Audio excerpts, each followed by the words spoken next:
नमस्कार दोस्तों, आपके अपने YouTube चैनल स्टडी विद प्यार पंकज में आप सभी का मैं तहे दिल से स्वागत करता हूँ। जैसा कि जीएस की क्लासेज आपको कंटिन्यू मिल रही हैं, पॉलिटी इकोनॉमिक्स के साथ साथ आज मैं एक नया सब्जेक्ट लेकर आया हूँ। मैं चाहता हूँ कि हर एक सब्जेक्ट के लेक्चर आपको एक एक दो करके पर डे मिलते रहें। जैसा कि आज जो मेरा सब्जेक्ट है बायोलॉजी में हमारा टॉपिक है आज का प्रजनन तंत्र अर्थात रिप्रोडक्टिव सिस्टम। तो प्रजनन तंत्र जो है एक्चुअली बहुत ही इंपॉर्टेंट टॉपिक है। यहाँ से एक आधा क्वेश्चन फिक्स रहता है, ठीक है, और इससे रिलेटेड सारी चीज़ें आपको बताई जाएंगी। तो चलिए, ये लेक्चर थोड़ा बड़ा हो सकता है और पूर्ण जानकारी प्राप्त करने के लिए, पूरी तरीके से अच्छी जानकारी प्राप्त करने के लिए आपसे मैं उम्मीद करूँगा कि आप इस लेक्चर को पूरा देखें, अंत तक देखें, तभी मज़ा आएगा, तभी समझ में आएगा, ठीक है। तो प्लीज़ ये इसको समझने की कोशिश करिएगा कि इस लेक्चर को पूरा ज़रूर देखें। सारे लेक्चर आप पूरा देखते हैं, लेकिन ये थोड़ा बड़ा होगा, इसलिए मैं आपसे कह रहा हूँ इसको पूरा देखें, मज़ा बहुत आएगा। प्रजनन तंत्र की अगर बात की जाए, रिप्रोडक्टिव सिस्टम, ठीक है, इंग्लिश में बोलते हैं रिप्रोडक्टिव सिस्टम। जैसा कि वाइट बोर्ड पे आप देख रहे हैं, लिख रखा है मैंने प्रजनन तंत्र रिप्रोडक्टिव सिस्टम। अब प्रजनन तंत्र होता क्या है, पहले तो ये जानना बहुत ज़रूरी है। तो जीवन की निरंतरता को बनाए रखना, क्या चीज़? जीवन की निरंतरता को बनाए रखना प्रजनन तंत्र कहलाता है। कैसे? देखिए, जैसे कि आपको पता है कि जो मनुष्य है, मानव है, इसकी उम्र की एक अवधि है 80 से 100 साल एवरेज, ठीक है, 60 से 50 से 60 साल मान लीजिए, ठीक है। तो अगर इसकी उम्र 50 से 60 साल है, ये 70 से 80 है, 80 से 90 है, 90 से 100 साल अगर टोटल जी रहा है, तो लंबे अरसे से मानव जात कैसे बनी हुई है अभी तक धरातल पर, पृथ्वी पर? हाँ, कोई भी दूसरा जीव जंतु है वो कैसे है? बहुत सारे जीव जंतु हैं जिनका सिर्फ एक ही दिन का जीवन काल है। तो उसका रीज़न है, कुछ ना कुछ तो सिस्टम है ना, जिसकी वजह से ये मानव जात, जीव जंतु, पेड़ पौधे बने हुए हैं। वो यही है कि प्रजनन का अर्थ होता है अपने जैसा हूबहू बना देना, अपने जैसे हूबहू को जन्म दे देना, ठीक है, प्रजनन, ठीक है। तो प्रजनन को इंग्लिश बोलते हैं रिप्रोडक्टिव सिस्टम। प्रोडक्ट यानी उत्पाद, रिप्रोडक्ट यानी जिस उत्पाद का बार बार जिसका उत्पादन हो जाए, एक प्रकार से इंग्लिश वर्जन के हिसाब से अगर आप देखें तो इंग्लिश के दृष्टिकोण से। तो प्रजनन का अर्थ क्या होता है?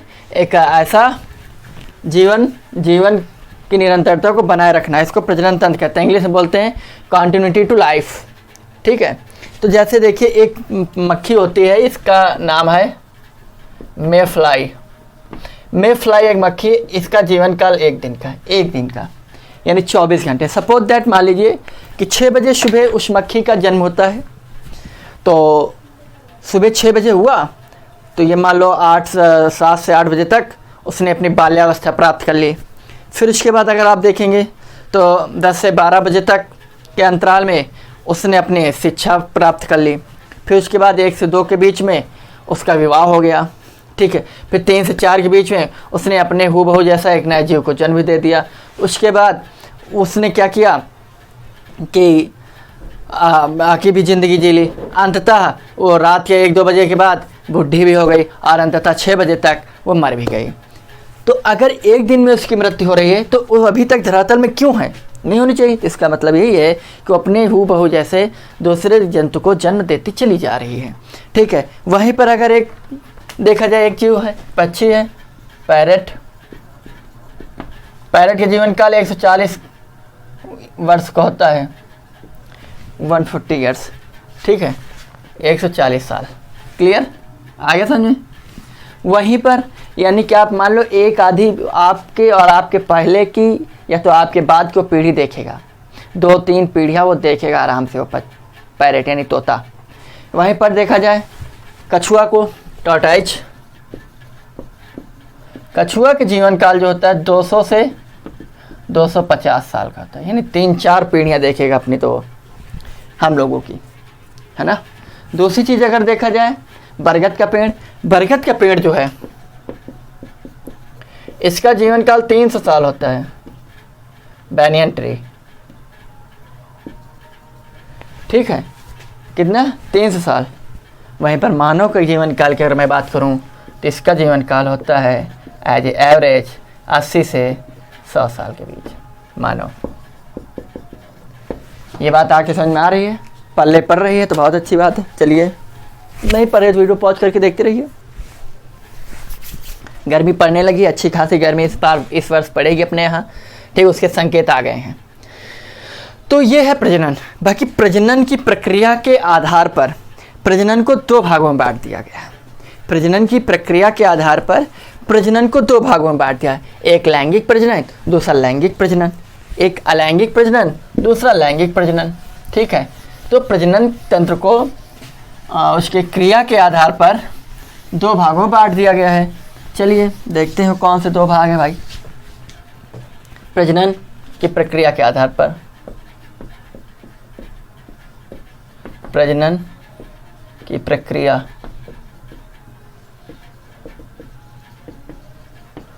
के आधार पर इसको 2 भागों में बांटा गया। एक बोलते हैं अलैंगिक प्रजनन तंत्र, दूसरा बोलते हैं लैंगिक प्रजनन तंत्र। ठीक है, अगर अलैंगिक प्रजनन तंत्र को देखें तो इसको इंग्लिश में बोलेंगे एसेक्सुअल रिप्रोडक्टिव सिस्टम, इसको बोलेंगे सेक्सुअल रिप्रोडक्टिव सिस्टम। ठीक है, इसकी इंग्लिश होती है एसेक्सुअल रिप्रोडक्टिव सिस्टम, इसकी होती है सेक्सुअल। ठीक है, अलैंगिक प्रजनन तंत्र और लैंगिक प्रजनन तंत्र।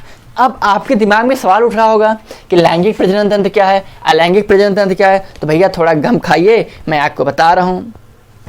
जहाँ एक जीव नए जीव निर्माण करने की क्षमता रखता हो, जहाँ पर एक जीव नए जीव के निर्माण करने की स्वयं क्षमता रखता हो, यानी किसी दूसरे जीव की उसके समकक्ष किसी दूसरे की जरूरत ना पड़े, ऐसे जीवों को लैंगिक प्रजनन बोलते हैं, ऐसे जनन को। ठीक है, जैसे आपको पता है एक पेड़ हाइड्रा के बारे में जानते हैं आप। हाइड्रा एक ऐसा जीव है जो अपने जैसा यानी दूसरा हाइड्रा को जन्म देने के लिए उसको दूसरे हाइड्रा या मादा या नर हाइड्रा की जरूरत नहीं पड़ती है। ये बात समझ में आ रही है आपकी? यानी ये स्वयं ये स्वतंत्र, इनमें इतनी क्षमता है। ठीक है, इनमें इतनी क्षमता है कि ये स्वयं दूसरे हाइड्रा को जन्म दे सकते हैं। ठीक है, दूसरी चीज़ जैसे कुछ पेड़ पौधे हैं अपने जैसे दूसरे पेड़ पौधों को जन्म दे देते हैं, तो ऐसे जीव को, ऐसे प्रजनन को अलैंगिक प्रजनन कहते हैं। अलैंगिक। ठीक है, वहीं पर लैंगिक प्रजनन की अगर बात की जाए, लैंगिक प्रजनन में जो जीव एक बार के बाद दूसरा जीव आएगा उसके जैसा हूबहू, वो अकेले यानी आप मनुष्य जो है स्वयं स्वतंत्र नहीं है। अकेले न तो पुरुष दूसरे पुरुष को जन्म दे सकता है, न ही महिला अकेले किसी दूसरी महिला को जन्म दे सकती है, यानी बच्चे या बच्ची को। ठीक, लड़का लड़की को। ठीक है, उसके लिए 2 लोगों का होना, नर और मादा का होना फिक्स है। ठीक है, तो जब 2 जीव मिलकर नए जीव का निर्माण करें, जब 2 जीव मिलकर नए जीव का निर्माण करते हैं तो उसे हम लैंगिक प्रजनन कहते हैं, यानी सेक्सुअल रिप्रोडक्टिव सिस्टम बोलते हैं, लैंगिक प्रजनन तंत्र। ठीक है, जैसे मानव यानी ह्यूमन, जानवर ज़्यादातर है, गाय भैंस, बकरी, बहुत सारे जीव जंतु हैं, बहुत सारे पौधे हैं, पेड़ हैं, ज़्यादातर बड़े पेड़ पौधे लीजिए। ठीक है, बड़े पेड़ पौधे, तो ये सब क्या है, लैंगिक प्रजनन के अंतर्गत आएंगे। समझ में आया? लैंगिक प्रजनन तंत्र में किसी दूसरे नए जीव का अगर निर्माण करना है तो 2 जीवों की जरूरत पड़ेगी, वो नर और मादा ही होंगे, जैसे पुरुष महिला। ठीक है, वैसे जानवरों में, ठीक है, गाय सांड, इस तरीके से। वो आज नई टेक्नोलॉजी आ गई है, सीमेंस का सिस्टम चल रहा है। महिलाओं में आप देखिए तो वहाँ पर भी स्पर्म की जरूरत पड़ती है। ठीक है, तो वो सारी चीज़ें भी मैं आपको बताऊंगा, हर एक चीज़ पे बड़ी बारीकी के साथ आपके सामने मैं प्रेजेंट करने की कोशिश करूंगा, और पूरा मेरा ध्यान यही रहेगा कि आपको मैं अच्छे से समझा सकूं। ठीक है। अब बात की जाएगा लैंगिक प्रजनन की, तो लैंगिक प्रजनन दो प्रकार का होता है, एक सतत लैंगिक होता है और एक होता है मौसमी। चलिए देखते हैं। लैंगिक प्रजनन यानी सेक्सुअल रिप्रोडक्टिव सिस्टम,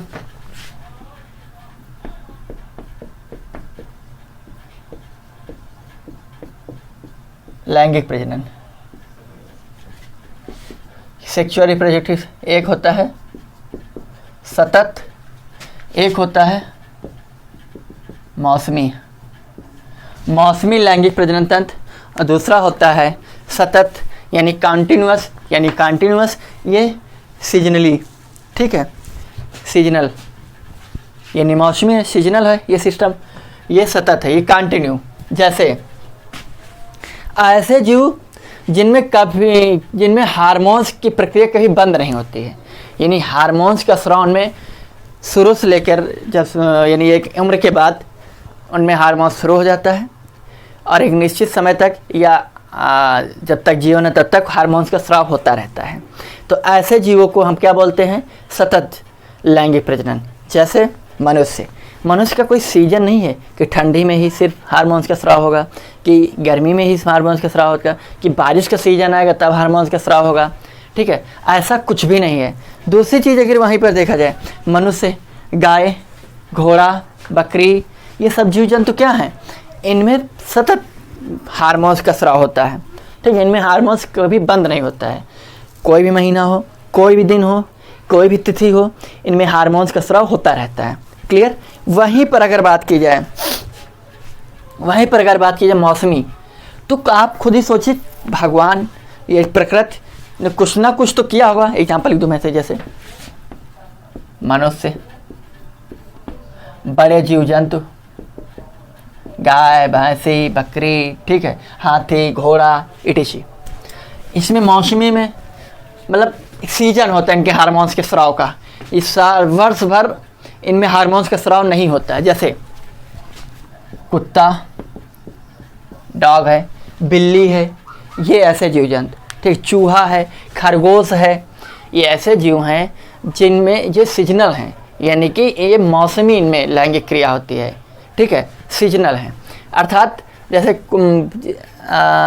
एक बात ये भी यहाँ समझ लो, जैसे वो जीव जंतु जो एक बार में एक ही बच्चे को जन्म देते हैं, वो एक से ज़्यादा हो जाए, 2, 3 हो जाए, 4, 5, 10, 12 हो जाए, वो अलग चीज़, वो एक अपवाद में रख लेंगे, ठीक है, क्योंकि आपके दिमाग में आएगा कि जो जुड़वा बच्चे हो जाते हैं, चाहे जानवरों को हो चाहे मनुष्य को हो, तो उनके लिए आप क्या बताओगे, तो यह वो अपवाद है, गंभीरता से मत लेना, बहुत सीरियस होने की जरूरत नहीं है यहाँ पर, समझ गए आप। दूसरी चीज़ यहाँ पर जैसे कुत्ता है, बिल्ली है, चूहा है, खरगोश है, ये मौसमी इनमें लैंगिक प्रजनन तंत्र होता है, यानी कि इनमें एक सीजन फिक्स है।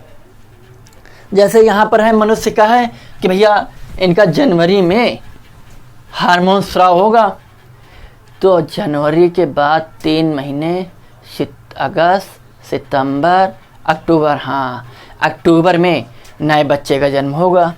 तो उस सीज़न में हम शादी विवाह नहीं करेंगे, क्योंकि सभी लोग वहीं बिजी रहेंगे, कोई हॉस्पिटल के चक्कर लगाएगा, कोई घर के चक्कर लगाएगा, ठीक है, तो ये सारी चीज़ें, तो फिर लोग उस हिसाब से, इसीलिए इनके लिए कोई फिक्स नहीं है। वहीं पर इनके लिए सीज़न फिक्स है कि ठंडी का सीज़न, जैसे ठंडी शुरू हो जाएगी या बहुत ज़्यादा गर्मी पड़ती है, तो वो उस दौरान इनका हार्मोन्स का स्राव होता है, ठीक है। तो जैसे कि बात की जाए कि खुद भगवान ने सोचा कि ये तो एक ही जीव को जन्म देंगे, एक बार में एक ही को जन्म देंगे, चाहे बच्चा हो चाहे कोई जानवर हो, ये एक बार में एक से अधिक दे सकते हैं। जैसे कुत्ते दो 4-4, 3-3 कहो 6-6 बच्चे दे दें, बिल्लियों को दो कहो 7-7 बच्चे दे दें, चूहा तो या बहुत ही दे देता है, मेढकवा तो पूरा जाल बिछा देता है, ठीक है, खरगोश बहुत ही दे देते हैं, नहीं 3-4 से ज़्यादा ही देते हैं। तो इन्होंने कहा यार इस धरती पर जीवों का जो संतुलन है, जीव संतुलन है, उसको मेंटेन भी तो रख के चलना है। तो इनका एक सीजन बना भैया, अगर ये साल भर हार्मोन्स का इनका स्राव होता रहेगा, तो जहाँ पर एक कुत्ता एक साल में एक मोहल्ले में 5-6 अगले जनरेशन तैयार कर लेता है, तो एक साल में तो 100-150 बच्चे पैदा कर लेंगे यार, वहाँ तो कुत्ते ही ज़्यादा होंगे, ठीक है, इंसानों से ज़्यादा। तो इन भगवान ने कहा चलो इनका सीजन फिक्स कर देते हैं, ठीक है। ये चीज़ भगवान के हिसाब से मैं सोच रहा हूँ, साइंस के हिसाब से नहीं सोच रहा हूँ, ठीक। दूसरी चीज़ अगर बात की जाए, अब चलिए आगे, अब हम पढ़ते हैं मनुष्य के प्रजनन तंत्र। लैंगिक प्रजनन तंत्र दो प्रकार का होता है, सतत, मौसमी। उसके पहले क्या पढ़ा कि प्रजनन तंत्र की प्रक्रिया दो प्रकार से होती है। एक होती है कौन सी? लैंगिक प्रजनन, दूसरा अलैंगिक प्रजनन। अलैंगिक प्रजनन मैंने बताया वे जीव जंतु जो नए जीव जंतु को निर्माण के जन्म देने के लिए है, हूबहू अपने जैसा बनाने के लिए स्वयं स्वच्छंद है, स्वतंत्र है, एक ही पर्याप्त है। जैसे हाइड्रा और एक आधे जीव जंतु मैंने एग्जाम्पल दिए। वहीं पर लैंगिक में क्या है? वो स्वतंत्र नहीं है, कोई भी जीव जंतु स्वयं अकेले पर्याप्त नहीं है, दूसरे अपने जैसे हूबहू प्रोडक्ट यानी अपने जैसे उत्पाद यानी अपने जैसे नए जीव को जन्म देने के लिए। समझ गए? वहाँ पर नर मादा का होना निश्चित है। अब आगे चलते हैं, अब हम पढ़ेंगे मनुष्य का प्रजनन तंत्र। इसी पे पूरा टॉपिक फिक्स है भैया, यहाँ से क्वेश्चन आता है, आएगा, आते रहेंगे। अगर बात की जाए मनुष्य के प्रजनन तंत्र की, मनुष्य का प्रजनन तंत्र, ठीक, मनुष्य के प्रजनन तंत्र कैसा है? लैंगिक प्रजनन तंत्र है, ठीक है। कैसा है? लैंगिक प्रजनन तंत्र है, लैंगिक प्लस सतत है, कंटिन्यूअस है, लगातार है। लेकिन मनुष्य भी दो प्रकार के होते हैं। कितने प्रकार के होते हैं? दो प्रकार के होते हैं भैया। कौन कौन से? एक होता है नर अर्थात पुरुष यानी मेल, एक होती है मादा अर्थात महिला, इंग्लिश में बोलते हैं फीमेल, ठीक है, जेंट्स, लेडीज, ठीक। आया समझ में? चलिए, मनुष्य प्रजनन तंत्र में इनका जो प्राथमिक लैंगिक अंग होता है, मनुष्य के प्रजनन तंत्र में उनका जो प्राइमरी प्रजनन तंत्र होता है, प्राथमिक लैंगिक तंत्र होता है, ठीक है, वो होता है वृषण।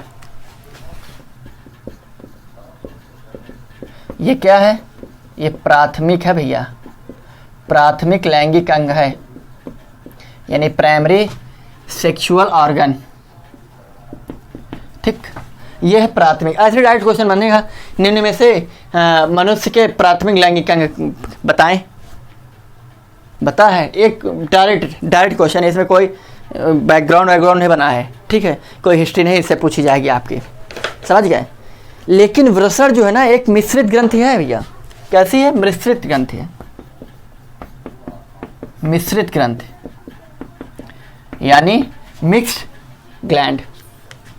दूसरी चीज, ये शरीर के बाहर एक जोड़ी में मिलते हैं, शरीर के बाहर एक जोड़ी में मिलते हैं, ठीक, शरीर के बाहर जोड़ी में मिलते हैं, ठीक। दूसरी चीज, जिसमें ये जो वृषण होते हैं ये जिसमें पाए जाते हैं उसके बोलते हैं वृषण कोश, यानी कि इंग्लिश बोलते हैं स्क्रेटल सेक, स्क्रेटल सेक, ठीक है, यानी वृषण कोश,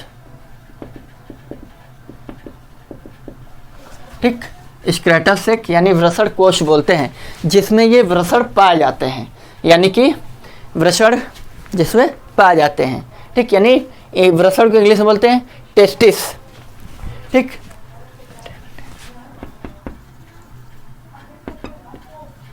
आगे समझ में? आगे एक्चुअली में वृषण का काम क्या है?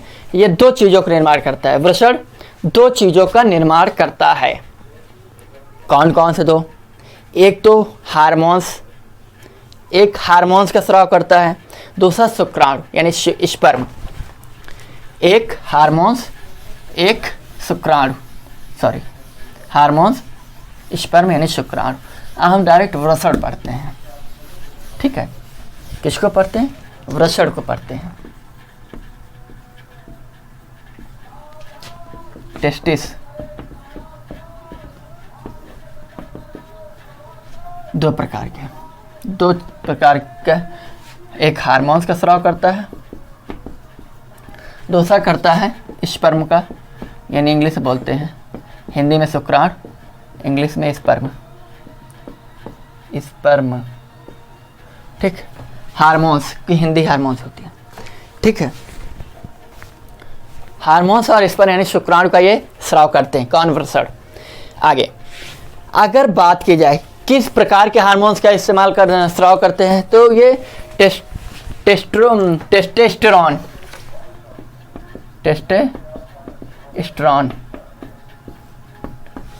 टेस्टोस्टेरोन हार्मोन्स का ये स्राव करते हैं, ठीक है। टेस्टोस्टेरोन ही वो हार्मोन्स होता है कुत्तों में जो आप देखते हैं, जैसे आप गाड़ी किसी कहीं पे आपने पार्क कर दी है और आप जब निकले गाड़ी लेकर भगे तो कुत्ते आपके पीछे भाग जाएंगे, हर गाड़ी वाले के पीछे नहीं भागेंगे। क्यों? क्योंकि एक्चुअली में होता क्या है कि कुत्ते अपना एक बॉर्डर, अपना एरिया तैयार करके रखते हैं। इस एरिया के अंतर्गत जो वाहन होगा, जो भी चीज़ होगी, वो अगर इसके बाहर जाएगी तो वो कुत्ता जिसने बनाया होगा वो उसकी ओर भगेगा। किस लिए? उसकी गंध से कि अरे यार अपना एरिया था, इस एरिया से कौन सामान अपना लेके जा रहा है, ठीक है। इसीलिए कुत्ते उसके पीछे भागते हैं। टेस्टोस्टेरोन हार्मोन्स का स्राव होता है उनके यूरिन के थ्रू, समझ गए। इसी वजह से कुत्ते उसकी ओर भागते हैं और सभी गाड़ियों के पीछे नहीं भागेंगे। सपोज दैट उसके कहीं टायर वायर में छू गया उनका पवित्र जल, तो उसी पवित्र जल की ओर भागेंगे। आगे हार्मोन्स का जो स्राव है, हार्मोन टेस्टोस्टेरोन का जो स्राव है वो 14 से 15 वर्ष के उपरांत शुरू होता है। या तो 14 वर्ष में शुरू हो जाएगा लड़कों में, या तो 15 वर्ष, 14 से 15 वर्ष में इस हार्मोन्स का स्राव यानी श्रावण होना शुरू हो जाएगा, जिसकी वजह से अब हार्मोन्स जब स्राव होगा तो लड़कों में के शरीर में परिवर्तन दिखाई देगा आपको। क्या? कौन कौन से परिवर्तन दिखाई देंगे? जैसे दाढ़ी, मूंछ, काना, बाइसेप्स, ट्राइसेप्स का थोड़ा कठोर यानी मजबूत होना, ठीक है। आवाज़ थोड़ी मोटी हो जाना, ठीक है। ये इसको टेटुआ बोलते हैं, इंग्लिश में बोलते हैं एडम्स एप्पल। ये यहाँ पर एक हड्डी निकल आती गले में जिसको टेटुआ बोलते हैं कि टेटुआ दबा देंगे तो बच्चा तुम्हारा काम हो ही जाएगा, वो एडम एप्पल्स बोलते हैं इसको, एडम्स एप्पल, ठीक है। तो ये महिलाओं में नहीं निकलता, देखिएगा आप। तो ये पुरुषों की कुछ पहचान है जब वो हार्मोन्स का स्राव होने लगता है, जिससे ये पता चल जाता है अब लड़कवा जो है जवानी की ओर बढ़ रहा है, ठीक है, शुद्ध भाषा में। दूसरी चीज़, अगर हार्मोन्स का स्राव ना हो तो वो पुरुष नपुंसक कहलाएगा, नपुंसक का शिकार हो जाएगा, समझ गए। दूसरी चीज़, हार्मोन दो चीज़ों पर निर्भर करता है। किस पे? दो चीज़, एक तो टेम्परेचर है, दूसरा भोजन के प्रकार है। दो चीज़ों पर निर्भर करता है, एक तो टेम्परेचर, दूसरा भोजन के प्रकार पर। आगे सुन, जैसे टेम्परेचर, जैसे मनुष्य का जो टेम्परेचर है वो 36 पॉइंट समथिंग कुछ डिग्री सेल्सियस में होता है, लेकिन इस हार्मोन्स का जो टेम्परेचर है, इस वृषण का जो टेम्परेचर है हार्मोन्स को आप इस टेम्परेचर में नहीं रख सकते हैं। इसके लिए 25 से 26 डिग्री टेम्परेचर पर्याप्त है। अगर इतना टेम्परेचर है तभी इस हार्मोन्स का स्राव होगा, इससे कम है तो फिर दूसरे सिस्टम्स हैं, ठीक है। अन्यथा अगर इससे ज़्यादा हार्मोन्स है तो आपके शरीर में हार्मोन्स रुकेगा ही नहीं, उसका स्राव कंटिन्यू जारी रहेगा, समझ गए। इसीलिए भगवान ने इस वृषण नामक जो चीज़ है इसको उसने शरीर से अलग करके रख दिया है। कहाँ पर? अलग करके रख दिया है, ठीक है, ठीक है, शरीर से अलग करके रख दिया है, जिसकी वजह से ये इसका टेम्परेचर इसके यानी शरीर के टेम्परेचर से इसके टेम्परेचर से कोई फ़र्क नहीं पड़ता है, समझ गए। आया समझ में। दूसरी चीज़, अब जैसे पर्वतीय क्षेत्र में जो लोग रहते हैं वहाँ पर देखिए, वहाँ पर आपको जनसंख्या कम नज़र आएगी। ये साइंटिफिक व्यू है। जो विषुवतीय रेखा पर जितने भी देश ज़्यादातर आपको मिलेंगे वहाँ पर जनसंख्या को ज़्यादा नज़र आएगी, समझ गए आप। दूसरी चीज़ खान पान पे डिपेंड करता है कि आपका खान पान कैसा है, ये सारी चीज़ें हैं, समझ गए। तो ये है हार्मोन्स का स्राव, वृषण का स्राव। कौन से हार्मोन्स का स्राव करता है मनुष्य? तो टेस्टोस्टेरोन हार्मोन्स का स्राव मनुष्य के वृषण के द्वारा होता है। ठीक है, आया समझ में। दूसरे, जैसे वृषण को खत्म करने की प्रक्रिया को क्रस्टेशन कहते हैं। क्या बोलते हैं? क्रस्टेशन। क्या बोलते हैं भैया? क्रस्टेशन। वृषण को खत्म करने की प्रक्रिया को क्रस्टेशन कहते हैं। दूसरी चीज एक और जान लो, जब बच्चा माँ के गर्भ में रहता है, कोई भी बच्चा जब माँ के गर्भ में रहता है ना, तो ये जो वृषण है ना, ये शरीर से अलग नहीं रहता है। ये वृषण उस बच्चे के पेट के अंदर रहते हैं, समझे आप। ये वृषण जो है पेट के अंदर रहते हैं। अब आपके दिमाग में आ गया, अरे ये तो उटपटांग पढ़ा रहे हैं साइंस। उटपटांग नहीं पढ़ा रहा हूँ। जब तो आप सोचोगे जब बच्चे जन्म होता है, हमने बच्चे देखे हैं फटाफट जो तुरंत जन्म लेते हैं, मैंने देखा उनका वृषण बाहर लटका रहता है। वो बात ठीक है, समझने की कोशिश करिए। जब किसी भी बच्चे की डिलीवरी होने का समय आता है, यानी गर्भ से बाहर आने का समय होता है, गर्भपात का समय होता है, तब उस समय उसके 24 घंटे पहले ये जो वृषण है शरीर से बाहर आ जाते हैं। शरीर से बाहर आ जाते हैं, पेट से, अर्थात बच्चे के पेट से ये वृषण बाहर आ जाते हैं। आया समझ में इतना? तो क्रस्टेशन, वृषण को खत्म करने की क्रिया को क्रस्टेशन कहते हैं। ठीक है। और वहीं पर दूसरी चीज़ अगर देखी जाए तो बच्चे के, जब बच्चा गर्भ में रहता है तो 24 घंटे पहले तक, जन्म के 24 घंटे पहले तक वृषण पेट में रहते हैं। आ गया समझ में? दूसरी चीज़, अगर यहीं पर कहा जाए, अगर ये वृषण किसी कारणवश उस वृषण कोश में, यानी उस थैले में नहीं आते हैं, ठीक है, उस वृषण कोश में, अर्थात क्या बोलते हैं उसको, स्क्रेटल शिक में नहीं आते हैं, वृषण कोश में नहीं आते हैं, तो फिर क्या होगा? तो फिर कुछ नहीं होगा। जन्म के बाद डॉक्टर चेक करेंगे, सबसे पहले डॉक्टर ये चेक करते हैं वृषण वगैरह। ठीक है। अब तो कई सारे ऑपरेशन चल गए हैं, ऑपरेशन के थ्रू पेट वेट निकाल के सब सेट कर जाता है, नहीं तो वो बच्चा जो है वो नपुंसक हो जाता है, नपुंसक कहलाता है। ठीक है। फिर इस सिचुएशन में पेरेंट्स जो है डॉक्टर से पूछते हैं, डॉक्टर जो है पेरेंट्स से पूछते हैं, आप इस बच्चे, जब क्लियर नहीं रहता कि लड़का है कि लड़की है, तो उस समय डॉक्टर ये सलाह पेरेंट्स को देते हैं, अगर आप इसको लड़का चाहे तो लड़का बना सकते हैं, लड़की चाहे तो लड़की बना सकते हैं। तो वो उस समय डिपेंड करता है। सपोज दैट तो लड़का जब बड़ा होता है, घर वाले लड़का चाहते हैं, लेकिन जब बड़ा होता है तो उसकी अंतरात्मा लड़कियों जैसे होते हैं, उसके हाव भाव लड़कियों जैसे होते हैं, लेकिन घर वाले उसको लड़का बना के रखते हैं, तो वही लड़के आगे जाके फिर जेंडर चेंज कराते हैं, मजबूरी उनकी। तो ये सब नहीं, ठीक है। तो वो समस्या है, वो एक्चुअली में बाद में करना चाहिए, जब बच्चे बड़ा हो जाए तो उसका हाव भाव देख के कराना चाहिए। अब हम पहुँचते हैं शुक्राणु, स्पर्म में।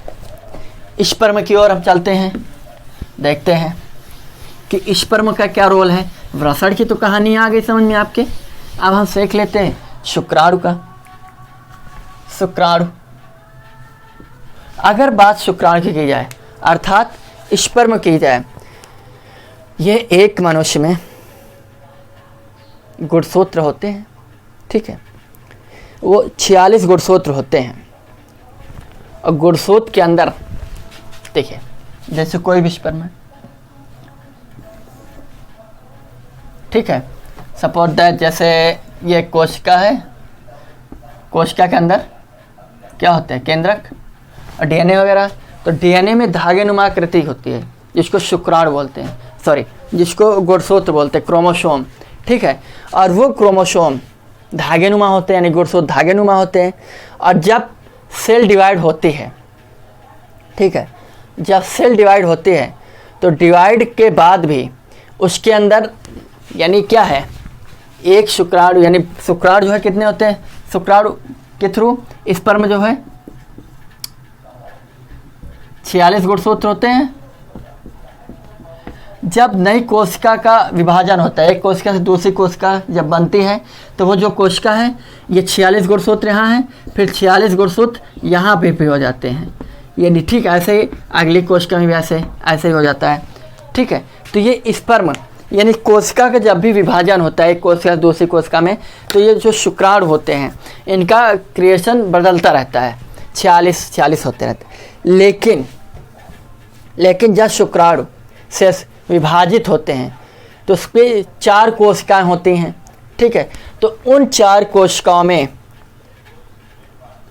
एक जो होता है वो न्यूक्लियस होता है, जो केंद्रक होता है, उसमें 23 गुण होते हैं। ठीक है, जैसे सपोज दैट 2 से 4 हो है, तो इसमें कितने 43 होंगे, 43 सॉरी 23 46 होते आते। ठीक, अब यही स्पर्म आगे जाकर 43 इधर इसमें है पुरुष के स्पर्म में, प्लस उधर महिला के ओवम में 23 होते हैं, और 23 कितने हो जाते हैं 46। यानी स्पर्म ही और ओवम ये 2 ऐसे तंतु हैं, ये 2 ऐसी चीज़ें हैं जो एक जीव से दूसरे जीव को बनाने के निर्माण में सहायक हैं। इनके बगैर नए जीव का निर्माण नहीं हो सकता है। आगे समझ में, ये चीज़ें हैं, आगे समझ में। अगर यहीं पर देखा जाए जो स्पर्म शेल होती है, स्पर्म शेल कुछ इस प्रकार होती है,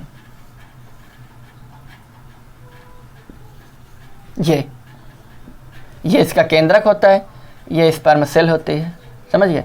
ये इसके पीछे पूंछ लगी होती है, ये गतिशील होते हैं। स्पर्म यानी शुक्राणु जो है वो गतिशील होते हैं। दूसरी चीज़ अगर यहीं पर देखा जाए तो जब एक पुरुष स्पर्म का स्राव करता है, ठीक है, स्पर्म का जब स्राव होता है तो आप मान लो एक चम्मच स्पर्म में कम से कम 20 से 30 लाख स्पर्म होते हैं। 20 से 30 लाख स्पर्म की संख्या होती है एक चम्मच स्पर्म में। सफ़ेद चिपचिपा लिक्विड होता है वो एक, ठीक है, 20 लाख स्पर्म होते हैं उसमें। उन 20 लाख स्पर्म में से कोई एक स्पर्म पर्याप्त होता है नए जीव को जन्म देने के लिए, एक पर्याप्त होता है, सिर्फ एक। बाकी सब क्या होते हैं, आगे बता रहे हैं कि बाकी का काम क्या होता है। आगे समझ में आपको आ रहा है ना, आएगा। जब पुरुष और महिला संबंध स्थापित करते हैं, यानी नर और मादा जब भी संबंध स्थापित करेंगे तो उसी वक्त पुरुष एक बार में स्पर्म का जब स्राव करेगा तो 20 से 30 लाख स्पर्म का स्राव करता है उनसे, और उन 20 से 30 लाख स्पर्म में से कोई एक स्पर्म पर्याप्त होता है नए जीव को जन्म देने के लिए। आया समझ में? आगे इतना यहाँ पर अभी रखिए। अब आगे पढ़ते भी आप मनुष्य का प्रजनन तंत्र पढ़ें, अब मादा का प्रजनन तंत्र पढ़ें आप, तो चीज़ें वहाँ पर जब कोरिलेट करूँगा तो आपके समझ आएंगी। समझ गए? चलिए आगे। मादा का प्रजनन तंत्र, पुरुष का प्रजनन तंत्र हो गया, मनुष्य का प्रजनन तंत्र हो गया। अब मादा का प्रजनन तंत्र पढ़ेंगे। मादा अर्थात फीमेल।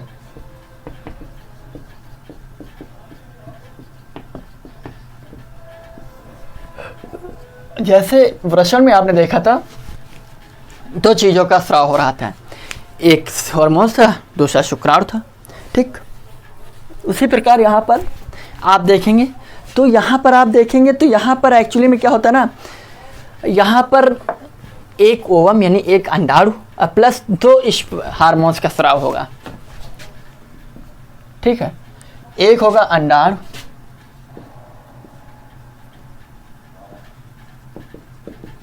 इसको बोलते हैं ओवम, ठीक है। और दूसरी चीज और एक होगा प्रोजेस्टेरॉन हार्मोन्स और एस्ट्रोजन। प्रोजेस्टेरॉन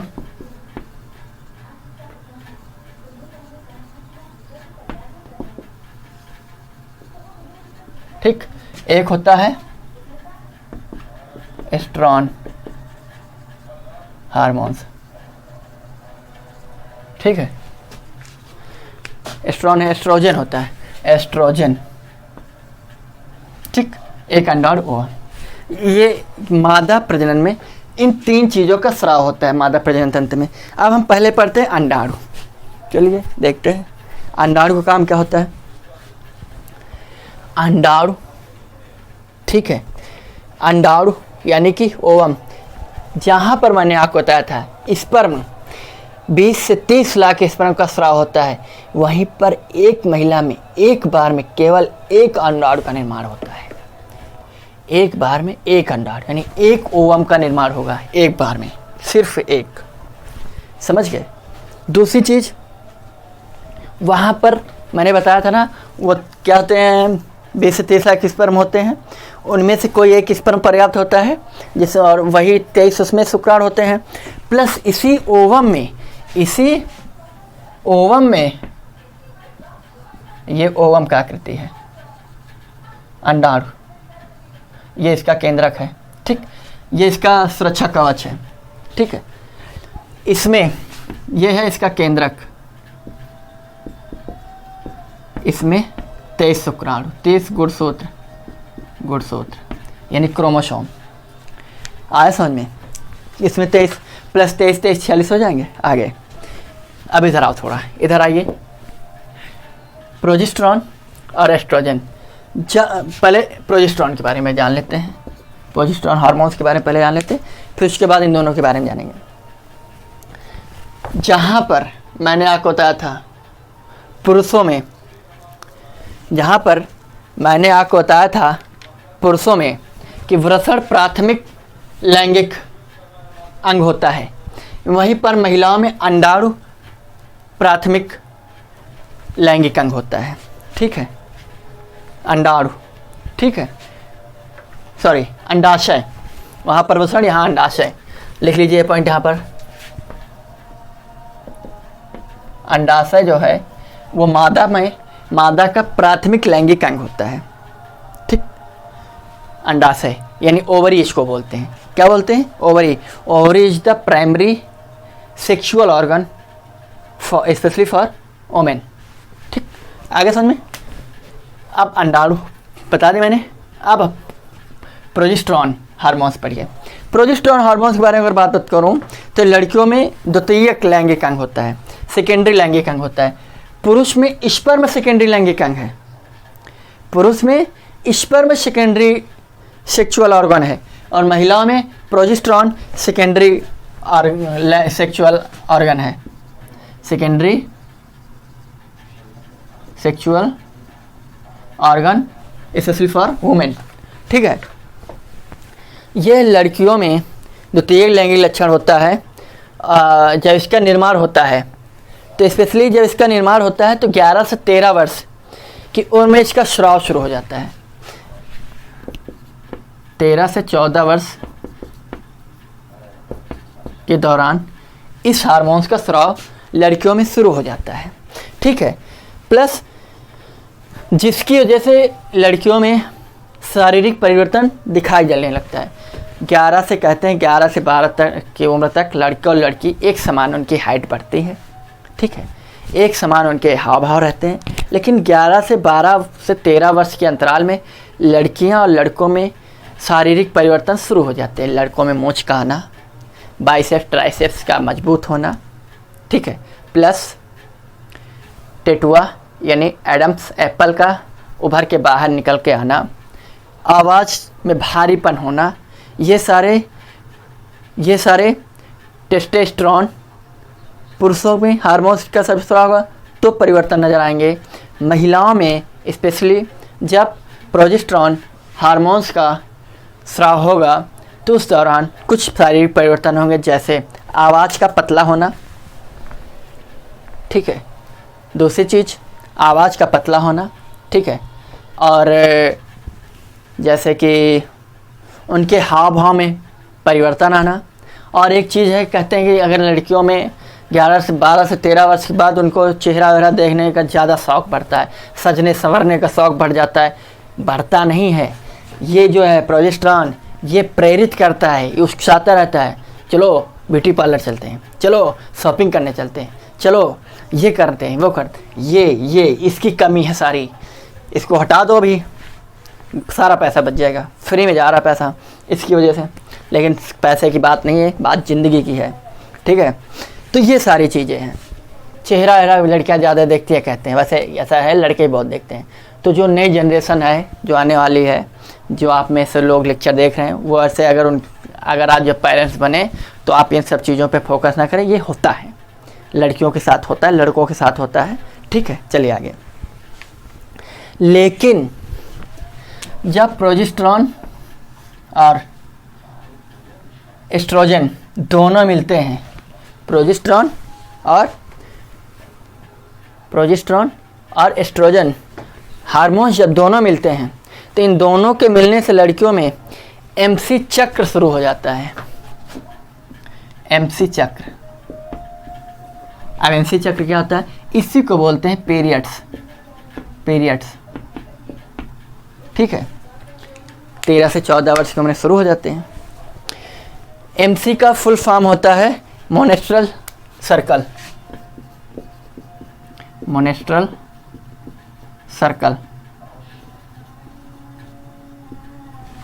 ठीक। साइकिल चक्र, ठीक। आगे समझे। तो एक्चुअली में होता क्या है, लड़कियों एमसी चक्र कंट्रोल यही करते हैं, प्रोजेस्टेरॉन और एस्ट्रोजन यही पीरियड्स को कंट्रोल करते हैं, ठीक है। आया समझे। जब पहली बार किसी लड़की में पीरियड्स का स्राव होता है या पीरियड्स आते हैं, तो उसको क्या बोलते हैं? उसको बोलते हैं मेनार्की। फर्स्ट टाइम जब भी आएगा पीरियड्स, उसको बोलते हैं मेनार्की बोलते हैं, ठीक। पुरुषों में जो स्पर्म का स्राव है ना, वो 13 से 14 वर्ष के अंतराल शुरू हो जाता है लड़कों में, और वो जब तक वो ज़िंदगी जिएंगे तब तक चलेगा उसका स्पर्म। किसी भी अवस्था में उनके स्पर्म का स्राव होता रहेगा। महिलाओं में ऐसा नहीं है, सुनिए, महिलाओं में ऐसा नहीं है। ये पीरियड्स चलने की एक उम्र है, 13 वर्ष से लेकर 45 से 46 वर्ष तक। 12-13 रख लो, 12-13 की उम्र से लेकर 45-46 तक की उम्र तक एवरेज औसतन बताया जाता है। वैसे 50-60 भी हो जाता है, 55-55 भी, अब वो तो अपवाद है, हो जाता है कभी कभार, लेकिन जो एवरेज की बात की गई 45 से 46 वर्ष की उम्र तक ही महिलाओं में पीरियड्स आते हैं। आगे समझिए। आगे जब एमसी बंद होता है, यानी मेनेस्ट्रल साइकिल, मोनेस्ट्रल मैंने बता दिया, मेनेस्ट्रल बोलते हैं, मेनेस्ट्रल साइकिल जब बंद होता है तो उसको बोलते हैं मेनोपॉज। क्या बोलते हैं? मेनोपॉज बोलते हैं। आया समझ में? आ रहा समझ में? ये दोनों जब मिलेंगे तब पीरियड्स शुरू होंगे। जब ये दोनों नहीं मिलेंगे तब तक कोई प्रक्रिया नहीं होती, केवल इस हार्मोन का स्राव होगा। एक उम्र तो सेम ही है, यानी ये सारी प्रक्रिया एक साथ ही शुरू होती है। लेकिन जब ये होता है प्रोजेस्टेरॉन, तभी महिलाओं यानी लड़कियों में सजने संवारने की उत्सुकता ज़्यादा होती है, ठीक है। ब्यूटी पार्लर जाने की, हर शॉपिंग वॉपिंग करने की, दुनिया भर के 3 तांगड़ा जो भी होता है वो सारा, खुद को ज़्यादा अट्रैक्टिव दिखाना ताकि लोगों का अट्रैक्शन उनकी ओर बढ़ना, ये सारी चीज़ें। अब हम देखते हैं कि एक्चुअली में बच्चे के जन्म देने तक के काल को, यानी महिलाएं जो हैं कब तक बच्चों को जन्म दे सकती हैं, ये उम्र है। जब तक पीरियड्स आएंगे तभी तक वो केवल और केवल बच्चे को जन्म दे सकती हैं। ये बात समझ में आई आपकी? बस इसको बोलते हैं प्रजनन काल,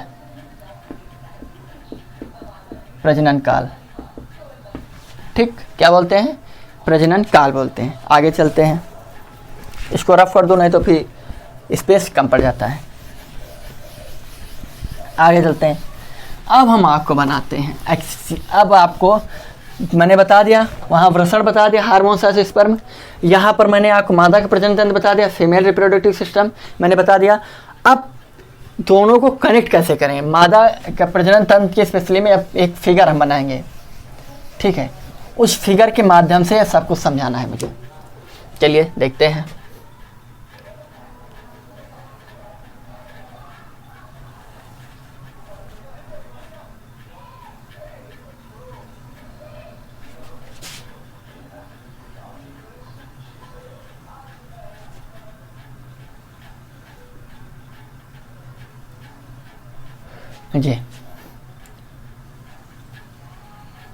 जी ये है ओवरी,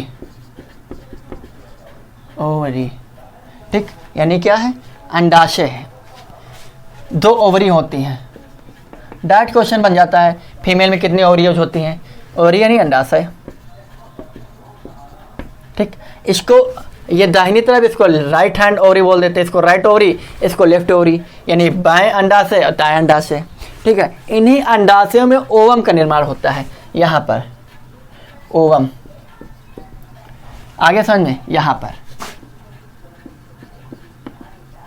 ठीक। आगे ये होता है फिलोपियन ट्यूब, ठीक है, फिलोपियन ट्यूब बोलते हैं इसको, फिलोपियन ट्यूब।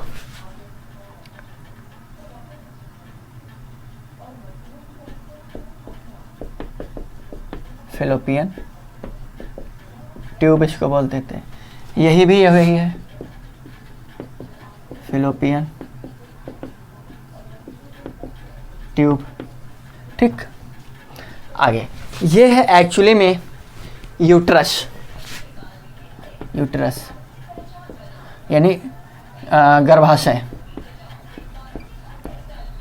यही है वो एक्चुअली में गर्भाशय, यूट्रस। यहीं पर बच्चे का विकास होता है, यानी बच्चे का राजगद्दी मान लो।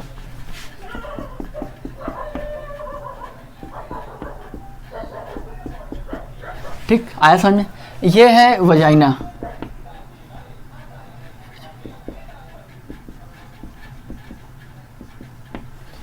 ठीक। क्या है? वेजाइना, ठीक। वेजाइना यानी कि ये एक्चुअली में ये मूत्र मार्ग है, ठीक। यहीं से यूरिन पास होता है। आइए आगे, ये फीमेल फिगर है, ठीक है। आगे समझने, आइए।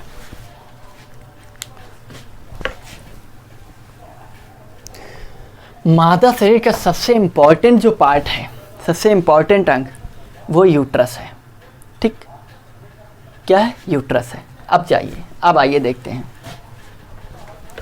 मैंने बताया जैसा कि महिला में एक बार में एक ही ओवम का निर्माण होता है, या तो वो इस अंडाशय में होगा, इस अंडाशय में होगा, या इस अंडाशय में होगा। एक ही ओवम के, एक बार में एक ही ओवम का निर्माण होगा, ठीक है। दूसरी चीज, एमसी चक्र का बहुत बड़ा रोल है, यानी पीरियड्स का। पीरियड चक्र का जब पहला दिन होता है, ठीक है, जब मादा के शरीर से कुछ टिश्यूज और ब्लड निकलता है। ये क्या है? यहाँ पर टिश्यूज है, ये ब्लड, ये थोड़ा कठोर मात्रा में होता है, टाइट होता है। तो एक्चुअली में होता क्या है, जब बच्चे के गर्भ का समय होता है किसी महिला के, तो ये कठोर होता, टाइट होता है, जिसकी वजह से ये एरिया मजबूत हो, ताकि बाहर से कोई धक्का वक्का लगे, जिसकी वजह से बच्चे को डायरेक्ट उस पर धक्का न लगे। वो चीज़, इसलिए ये पीरियड्स की प्रक्रिया होती है। यहाँ पर जितने भी टिश्यूज होते हैं ये टाइट होते रहते हैं, लेकिन ये धीरे धीरे टूटते हैं। तो यही सब सफाई होती है, जिसका आप गंदा खून बोल देते हैं, ठीक है। वही ये टिश्यू प्लस ब्लड, इन्हीं का स्राव होता है वजाइना के माध्यम से, ठीक है। वजाइना के माध्यम से इन्हीं का स्राव होता है। आगे समझ, पीरियड्स की प्रक्रिया कम से कम 5 दिन चलती है, 5 दिन, ठीक। जब 5 दिन तक टिश्यू और ब्लड निकलते हैं, तो ये शरीर का एक बहुत ही सेंसिटिव ऑर्गन होता है, ठीक है, जिसको स्वच्छ रखने के लिए अब तो सैनिटरी पैड्स चल गए हैं, लेकिन पहले के साफ़ सुथरे कपड़े के इस्तेमाल करते थे, उसकी अच्छे से धुलाई उलाई करते थे। अब देखिए, कहते हैं कि भी हमारे यहाँ अपने हिंदू धर्म में ये है कि जब भी पीरियड्स का टाइम होता है, तो उस दौरान महिला को अपवित्र माना जाता है, उनको रसोई घर में नहीं जाने दिया जाता, मंदिर नहीं जाने दिया जाता है। तो इसके पीछे कभी सोचा है ऐसी कौन सी चीज़ है क्यों नहीं जाने दिया जाता है? इसलिए क्योंकि जो साधु सन्यासी या ज्योतिषी हुए हैं, पंडित हुए हैं, उनका ये मानना था कि आप घर से बाहर जाएंगी, इधर उधर घूमेंगी, जिसकी वजह से आप के अंदर यानी आपको संक्रमण होने के चांसेस ज़्यादा रहते हैं, ठीक है, इन्फेक्शन होने के चांस रहते हैं, जिसकी वजह से कई सारी बीमारियां जन्म ले लेते हैं। तो इसीलिए उनको इन सब चीज़ों से बचाने के लिए ये कह देगा आप अपवित्र हैं, किसी को छुएंगे नहीं, बाहर नहीं जाएंगे, रसोई घर में नहीं जाएंगे, कोई ऐसा काम नहीं करेंगे जिससे लोग आपको अपनी नज़र में आपको गलत समझें, इसलिए ये कह दिया गया। वैसे आप कुछ नहीं, आप सैनिटरी पैड चल गए हैं, ठीक है, आप सब स्वतंत्र हैं, ठीक है। आगे समझ में, तो पहले स्वच्छ कपड़े का इस्तेमाल करते थे, अब सैनिटरी पैड्स चल गए हैं, उनका इस्तेमाल कर लेते हैं, ठीक है। इस पूरी प्रक्रिया में 5 से 7 से 8 दिन तक भी लग सकते हैं, ठीक है। इसी दौरान जब यहाँ ये साफ सफाई हुई, पीरियड्स चले, उसी दौरान इस ओवरी में ओवम का निर्माण हो जाता है। किसका? ओवम का, यानी ओवम यानी अंडज का। किसका हो जाता है? अंडज का निर्माण, अंडाणु का। तो ओवम का जो निर्माण ओवरी में होता है, तो ओवम ओवरी से निकलकर फिलिपियन ट्यूब में आ जाता है। यहाँ तक तो आ जाता है, यहाँ से निकल कर यहाँ तक। अगर इसमें निर्माण हुआ तो यहाँ तक आ जाएगा, इसमें निर्माण हुआ तो यहाँ तक आ जाएगा। एक बार में एक ही ओवरी में एक ही ओवम का निर्माण होगा, चाहे इधर हो जाए चाहे इधर हो जाए, ठीक है। ये बात समझ में आई आपकी? आगे ये जो ओवम वाली प्रक्रिया है ना, ये 12 से 16 दिन तक होती है। कहने का तात्पर्य मेरा ये है कि ओवम का जो जीवन काल है वो केवल और केवल 48 घंटे तक ही जीवित रहता है, 48 आवर्स, ठीक है। ओवम का जीवन काल 48 घंटे का होता है। इस 48 घंटे के अंदर या 48 घंटे तक अगर कोई स्पर्म आ जाता है और वो स्पर्म, सपोज दैट ये ओवम है, ठीक है, इसको मैं रफ कर दूं, ये ओवम है, ये स्पर्म है, ठीक है। ओवम के पास जब स्पर्म गतिशील होता है, ओवम गतिशील नहीं होता है, ठीक है। ये पुरुष के वृषण से इसका जन्म होता है, वहीं पे इसका स्राव होता है स्पर्म का वृषण में, और वृषण में जब इसका निर्माण होता है तो पेनिस के माध्यम से, पेनिस का काम एक ही है, वजाइना का काम यहाँ पर क्या है? पीरियड्स और यूरिन का बाहर निकालना प्लस स्पर्म का एंट्री कर देना, बस इतना ही है। पेनिस का, पुरुष के जो पेनिस होता है, उस पेनिस का काम यह है कि उसका जो यूरिन है उसको बाहर निकाल देना, प्लस स्पर्म को डिलीवर कर देना, स्पर्म को वजाइना तक पहुँचा देना, बस इतना पुरुष के पेनिस का काम है, उतना ही वजाइना का काम है, ठीक है। फिर बाकी प्रक्रिया का, सपोज दैट यहाँ स्पर्म आ गया, यहाँ पर एक्चुअली में एक होता है कॉपर टी, हाँ इसको बोलते कॉपर टी।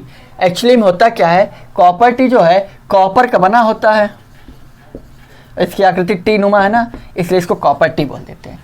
ये स्पर्म को अंदर जाने से रोकता है, लेकिन उसके बावजूद भी कुछ स्पर्म अंदर चले जाते हैं। अब आप सोचेंगे भैया 20 से 30 लाख स्पर्म होते हैं और एक ही स्पर्म केवल पर्याप्त है ओवम को, नए जीव को जन्म देने के लिए। तो भैया देखिए, जो स्पर्म आए हैं, कुछ स्पर्म इधर चले जाएंगे, इधर ओवम है ही नहीं, ये इधर गए मर गए, कुछ स्पर्म इधर आएंगे, इधर लड़ जाएंगे मर जाएंगे, कुछ इधर आएंगे, कुछ इधर जाएंगे लड़ जाएंगे, होते चलते कुछ जब पहुँचेंगे कहाँ, ओवरी तक कुछ पहुँचेंगे, सॉरी ओवम तक कुछ पहुँचेंगे, क्योंकि ओवरी तक जाएंगे का काम ही नहीं, ओवम यहाँ तक आ ही गया है, ठीक है। तो स्पेशली जब ओवम तक ये पहुँचेंगे, ठीक, तो ये एक क्रिया के माध्यम से एक दूसरे से मिलेंगे। ये है आपका ओवम, ठीक है, ये है आपका स्पर्म, ठीक। ये जैसे एंट्री करेगा, स्पर्म और ओवम के जब मिलते हैं, इसको बोलते हैं निषेचन, फर्टिलाइजेशन,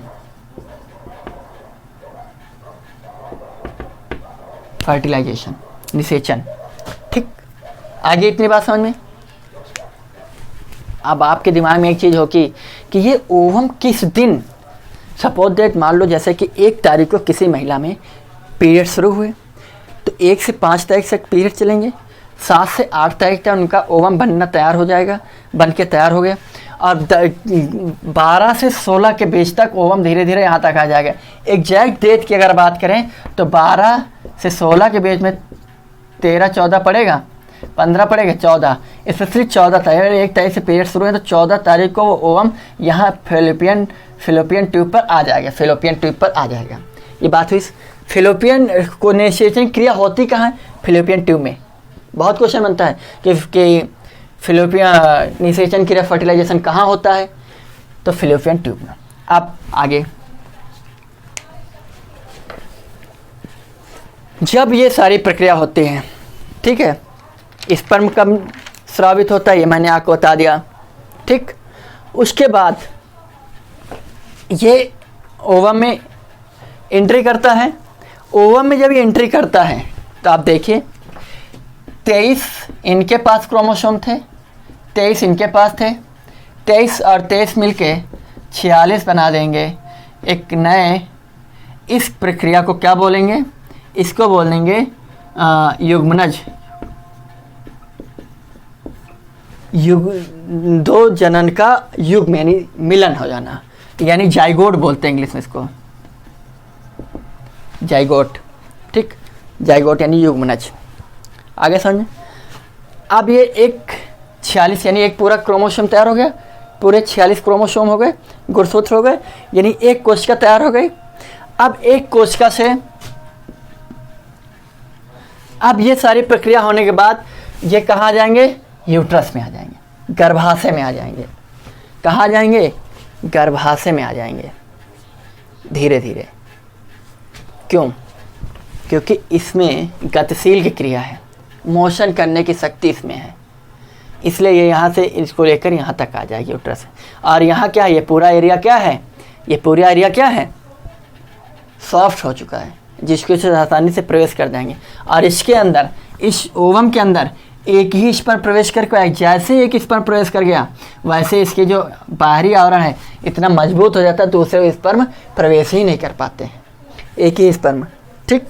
आगे समझ में। दूसरी चीज़, अब सपोज दैट आपके दिमाग में ये चीज़ आ रही होगी कि जैसे अगर किसी पुरुष और महिला के बीच में 12 से 16 तारीख के बीच, स्पेशली 14 तारीख मान लीजिए, अगर 14 तारीख के बीच संबंध स्थापित नहीं हुए तो फिर क्या होता है? फिर वही होता है कि ओवम तो मर जाता है, ओवम तो मर जाता है।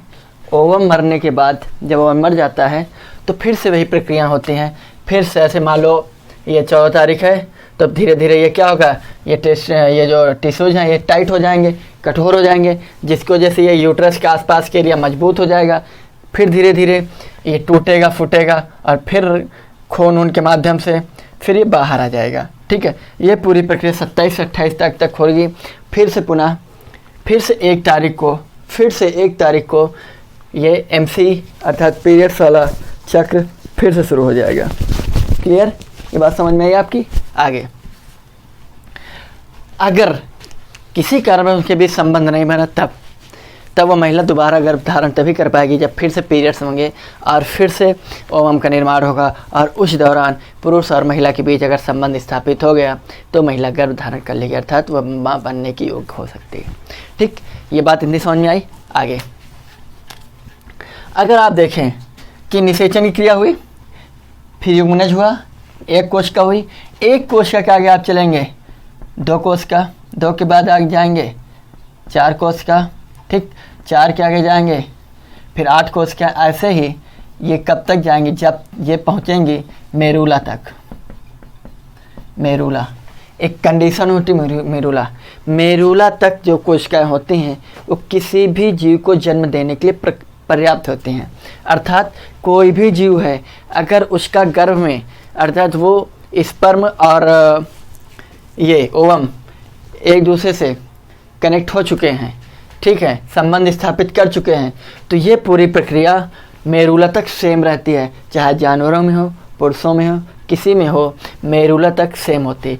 मेरुला के बाद अगला स्टेप आता है ब्लास्टूला,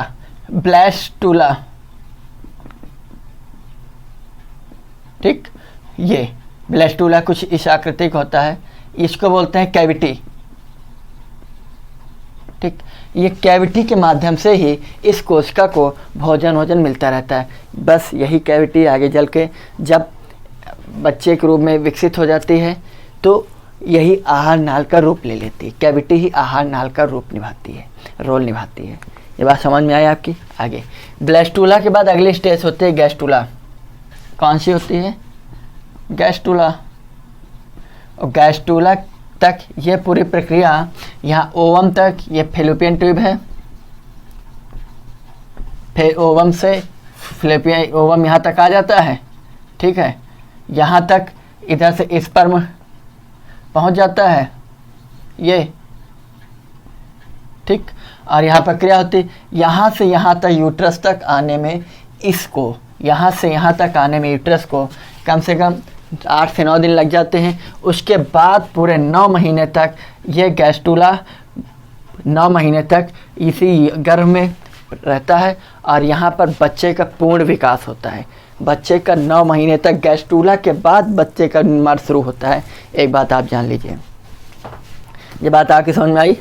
ठीक। आगे दूसरी चीज़ आपके एक और बता दें कि एक्चुअली में जो एमसी होता है यानी पीरियड्स को कंट्रोल करने के लिए जो सहायक हार्मोन्स होते हैं कुछ, वो जान लें। इसको मैं रेफर कर रहा हूँ क्योंकि मैं आपको समझा चुका हूँ।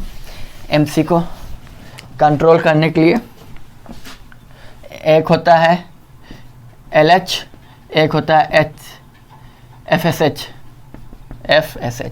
ये 2 हार्मोन्स होते हैं जो पीरियड्स अर्थात में एमसी यानी मेंस्ट्रुअल साइकिल को कंट्रोल करते हैं, ठीक। ये बात समझ में आ गई आपकी? आगे अगर आगे बात करते हैं कि ट्वाइन बेबी कैसे आते हैं, ट्वाइन बेबी यानी जुड़वा बच्चे, ठीक है। चलिए अगर बात जुड़वा बच्चों की जाए ना, तो जुड़वा बच्चे 2 प्रकार के होते हैं। कितने प्रकार के? 2, यानी 2 प्रकार के। एक होते हैं मोनोजाइगोटिक, एक होते हैं डाइजाइगोटिक।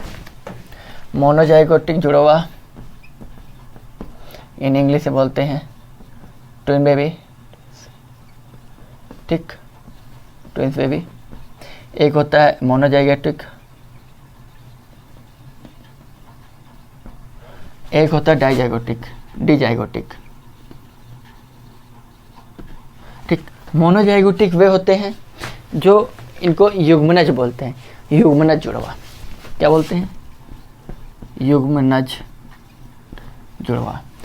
डिजाइगोटिक को बोलते हैं, मतलब युग्मनज, जाइगोटिक और डिजाइगोटिक। मोनोजाइगोटिक में वे होते हैं जैसे कि मोनोजाइगोटिक के जुड़वा क्या क्या होते हैं, कैसे होते हैं? देखिए, जब ओवम में स्पर्म प्रवेश कर जाता है, ठीक, ये कोशिका का निर्माण करते हैं, एक कोशिका, फिर 2 कोशिका। किसी कारणवश ये जो 2 कोशिकाएं हैं ये विभाजित हो जाएं, किसी कारणवश इनका विभाजन हो जाए 1 से 2 में और अलग हो जाएं, तब यही दोनों कोशिकाएं आगे जा कर के 2 बच्चों को जन्म देंगी, ठीक। जुड़वा, इनकी खूबियाँ क्या होंगी? ये दोनों मोनोजाइगोटिक ट्विंस जो भी होंगे वो एक कलर के होंगे। अगर गोरे हैं तो दोनों गोरे होंगे, काले हैं तो काले होंगे, ठीक है। भुजंग है तो दोनों भुजंग होंगे, ठीक है। दूसरी चीज़, यहाँ तक कि इनके एक खूबी और होती है, इनके सिर्फ रंग और लिंग भी सेम होता है। लड़की तो दोनों लड़के होंगे, लड़के हैं तो दोनों लड़के होंगे। और एक चीज़ आप जान लें, इनके फिंगरप्रिंट्स भी सेम होते हैं। तो इनके पहचान कैसे की जाती है?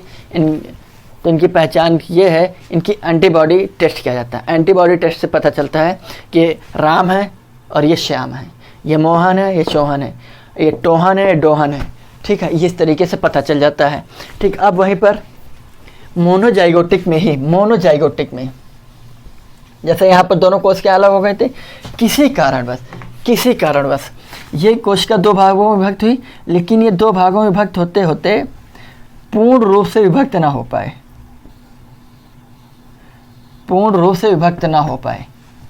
ठीक है। पूर्ण रूप से विभक्त ना हो पाए, तो फिर क्या होगा, ये भी दोनों जुड़वा ही होंगे, लेकिन इनका कहीं हाथ कहो दो जुड़े रहें, कहो पेट जुड़ जाए आपस में, या कहो सिर जुड़ जाए, ठीक इस तरीके से जुड़वा होंगे। तो ऐसे जुड़वा को जो एक दूसरे से जुड़े ही रहते हैं, ऐसे जुड़वा को सीमन बोलते हैं, सीमन्स। आया समझ में आपकी, ये बात आके समझ में आई। अगला अब हम पढ़ते हैं डिजाइगोटिक।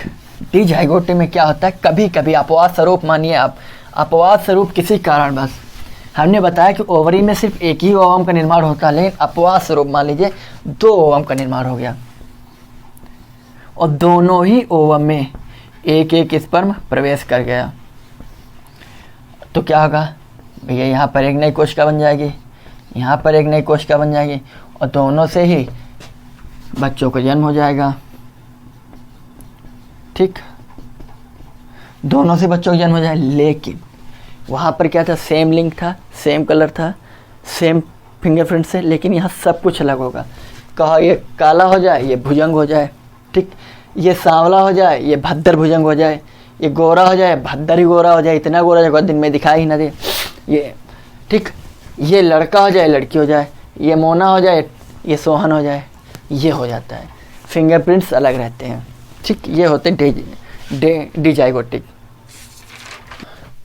तो ऐसे जीव जंतु जिनको जो बच्चे देते हैं, जो बच्चे देते हैं, बच्चे देने वाले जीवों को बोलते हैं जरयुज। क्या बोलते हैं, जरयुज बोलते हैं, वीवी पेरस बोलते हैं, वीवी पेरस, जरयुज अर्थात वीवी पेरस बोलते हैं इसको, ठीक। इनमें बच्चे का पूरा विकास गर्भ में ही होता है, जरयुज में बच्चे का पूरा विकास गर्भ में होता है। दूसरे होते हैं अंडज, जो अंडे में जन्म देते हैं। अंडज में ऐसे जीव आते हैं जिनमें बच्चे का विकास जो है गैस्ट्रोला तक, मैंने बताया था गैस्ट्रोला तक की कंडीशन, उसका पूरा विकास गर्भ के अंदर होता है, लेकिन बाकी सारा शरीर विकास मादा शरीर के बाहर होता है। गैस्ट्रोला कंडीशन तक, गैस्ट्रोला की कंडीशन तक पूरा विकास गर्भ के अंदर होगा, लेकिन उसके बाद पूरा बाकी बचा विकास शरीर के बाहर होगा, मादा शरीर के। ऐसे मादा शरीर जैसे मुर्गी है, तो मुर्गी जब अंडे देगी तो अंडे देने तक, जब तक अंडा उसके शरीर में है तब तक वो गैस्ट्रोला तक है, और जब से वो बाहर आ गए तो गैस्ट्रोला कंडीशन ख़त्म हो जाएगी और पुनः वहाँ अंडे में ही बच्चे का विकास होगा, तो वो शरीर के बाहर होता है। तो ऐसे जीव जंतु को बोलते हैं अंडज, बोलते हैं अंडज देने वाले अंडज बोल देते हैं। क्लियर, आगे समझे। तो लेकिन कैसे होता है बाहर, ये मैंने आपको बता दिया, ठीक। दूसरी चीज़ ऐसे होते हैं कुछ जिनको अंडज जरयुज बोलते हैं, अंडज, अंड जरयुज, अंड जरयुज, अंड जरयुज का इंग्लिश होती है ओ वीवी पेरस, ठीक। क्लियर, आगे। ये ऐसे जीव जंतु होते हैं जिनका आधा विकास बच्चे का शरीर के अंदर होता है, आधा विकास शरीर के बाहर होता है, आधा विकास शरीर के अंदर होता है और आधा विकास शरीर के बाहर होता है, जैसे कंगारू, जैसे कंगारू, ठीक। आगे समझ में, आधा शरीर के अंदर होता है विकास, आधा उसके अंदर जो थैली बनी होती है, बाकी बचे हुए शरीर का विकास उसके उस थैली में ही होता रहता है। आगे समझ में। अब देख लेते हैं कुछ जीव जंतुओं का स्तनकाल, गर्भकाल क्या होता है। जैसे कि पुरुष का गर्भकाल होता है 36 से 44 सप्ताह का, 36 से 44 सप्ताह मनुष्य का गर्भकाल, ठीक। अब जैसे कुछ बच्चों का जन्म 7 महीने में हो जाता है, कुछ का 8 में, कुछ का 9 का, ठीक, कुछ का 10 भी लग जाता है, ठीक। तो ऐसे में सप्ताह में अक्सर आपसे पूछ लिया जाता है। तो आपको पता है 36 से 44 वर्ष की उम्र तक के बच्चे, 36 से 44 तक सप्ताह, 36 से 44 सप्ताह लग जाते हैं मनुष्य के गर्भकाल में। दूसरी चीज़, सबसे लंबा गर्भकाल किसका है, तो सबसे लंबा गर्भकाल अगर बोला जाए आपसे तो सिलामेंडा का है, सिलामेंडर। सिलामेंडर एक छिपकली की प्रजाति होती है और एक्चुअली में इसका गर्भकाल होता है 3 इयर्स और स्तनपाई में सबसे ज़्यादा लंबा गर्भपाल होता है हथिनी का। हथिनी का होता है 2 ईयर। बात समझ में आया आपकी? ये था आपका टॉपिक प्रजनन तंत्र, जिसको इंग्लिश में बोलते हैं रिप्रोडक्टिव सिस्टम। उम्मीद है मैंने पूरी कोशिश की कि आपकी समझ में आए, और आपकी समझ में आया भी होगा। और नोट्स जरूर बना लीजिएगा, ये मेरी आपसे रिक्वेस्ट है। तो आप सभी का बहुत बहुत धन्यवाद। Thank you. जय हिंद, जय भारत।